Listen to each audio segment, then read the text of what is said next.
रतनगढ़ नाम के एक राज्य में एक धनी व्यक्ति रहता था, जिसके 3 बेटे थे। पहले 2 बेटों ने दूसरे धनी परिवारों की पुत्रियों से विवाह कर लिया था।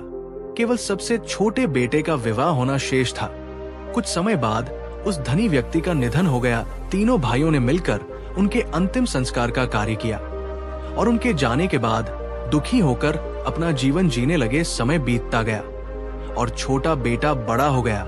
एक दिन दोनों बड़े भाइयों ने व्यापार के लिए समुद्र पार किसी दूसरे राज्य जाने का निश्चय किया जाने से पहले उनकी पत्नियों ने उन्हें सिंदूर लगाकर आरती उतार कर और नौका को सजाकर विदा किया। जब दोनों भाई रवाना होने लगे तो उन्होंने अपनी पत्नियों और छोटे भाई से पूछा, हम लौटते समय तुम्हारे लिए क्या लेकर आए? बड़ी बहू ने कहा, मेरे लिए ऐसी साड़ी लाना जो बेहद सुंदर हो और जिस पर सोने हीरे और मोतियों का काम किया गया हो, उसे देखकर हर कोई खुश हो जाए। छोटी बहू ने कहा, मेरे लिए ऐसा हार लाना जो सोने का बना हो, समय के साथ रंग बदले और जिसमें हीरे और मणि जड़े हो। इसके बाद दोनों भाइयों ने छोटे भाई से पूछा, तुम्हारे लिए क्या लाए? छोटे भाई ने कहा, मुझे किसी संपत्ति या गहने की आवश्यकता नहीं है, मेरे लिए बस एक कुहक मंडल नाम की चिड़िया लेकर आना। दोनों भाई इस बात से सहमत होकर समुद्र यात्रा पर निकल पड़े। उन्होंने एक दूरस्थ राज्य में जाकर व्यापार शुरू किया। वहां के राजा से अनुमति लेकर उन्होंने व्यापार में अच्छा लाभ कमाया और कई वर्षों तक वहां टिके रहे। जब घर की ओर अपनी पत्नियों की याद आने लगी तो उन्होंने वापस लौटने का निर्णय किया।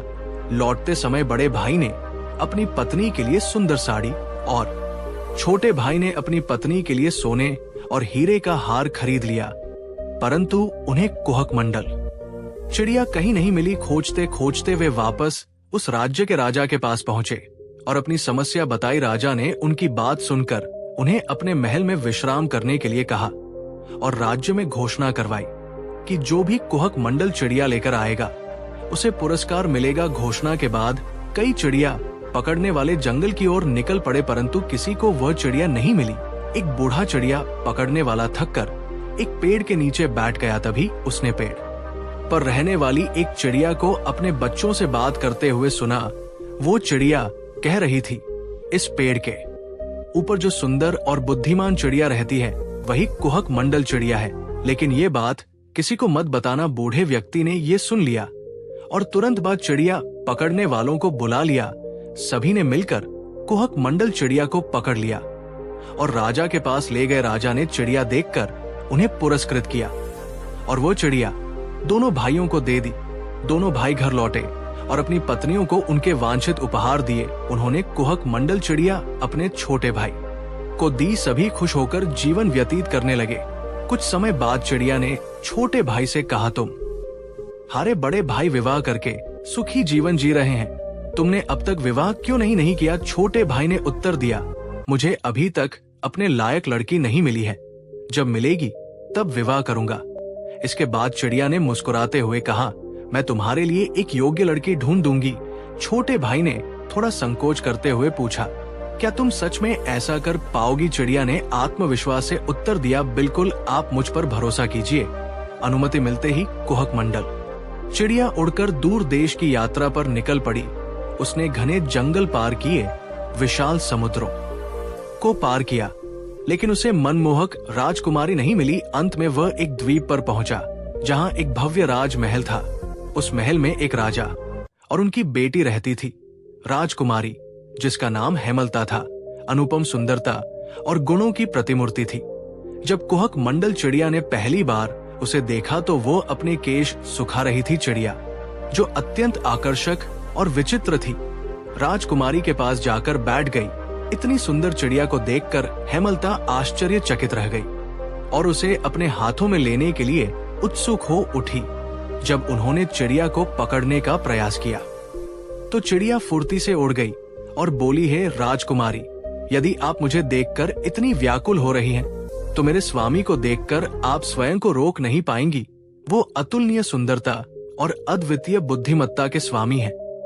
ये सुनकर राजकुमारी ने चिड़िया को अपने पास रुकने के लिए कहा। चिड़िया ने उत्तर दिया, यदि आप वादा करें कि मुझे पिंजरे में नहीं कैद करेंगी तो मैं आपकी बात मानूंगा। हेमलता ने वादा किया।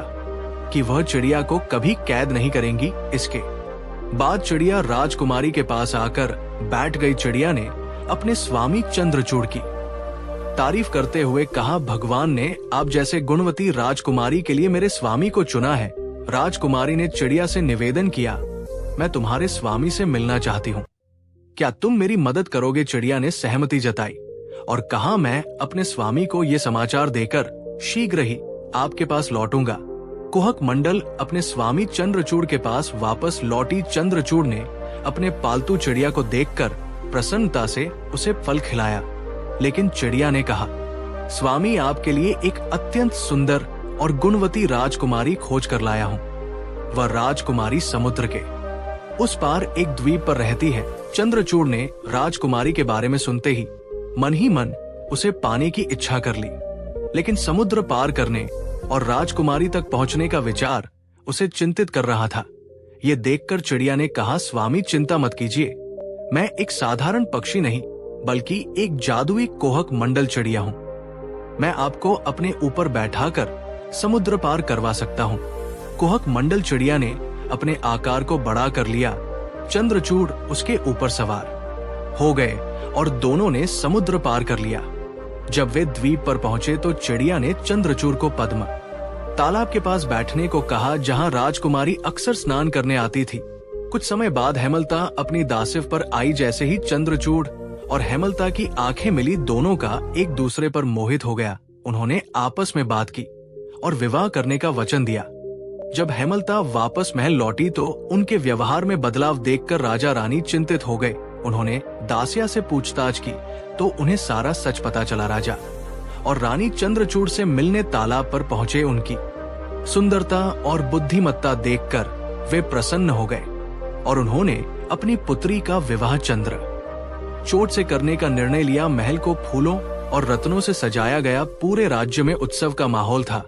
विवाह समारोह संपन्न हुआ और राजकुमारी हेमलता और चंद्रचूड़ ने एक नए जीवन की शुरुआत की। इस सफलता का श्रेय सबने कुहक मंडल चिड़िया को दिया, जिसने असंभव को संभव कर दिखाया। लेकिन दोस्तों, ये कहानी यहीं समाप्त नहीं होती। आगे की कहानी में चंद्रचूड़ और हेमलता के जीवन में बड़ी चुनौतियां आएंगी और कुहक मंडल चिड़िया को फिर से अपने जादू से उन्हें बचाना होगा। अगर आप इस जादुई कहानी का अगला भाग सुनना चाहते हैं तो हमारी वीडियो को लाइक करें, शेयर करें और चैनल को सब्सक्राइब करना ना भूलें। अगली कहानी में मिलते हैं। जय श्री राम।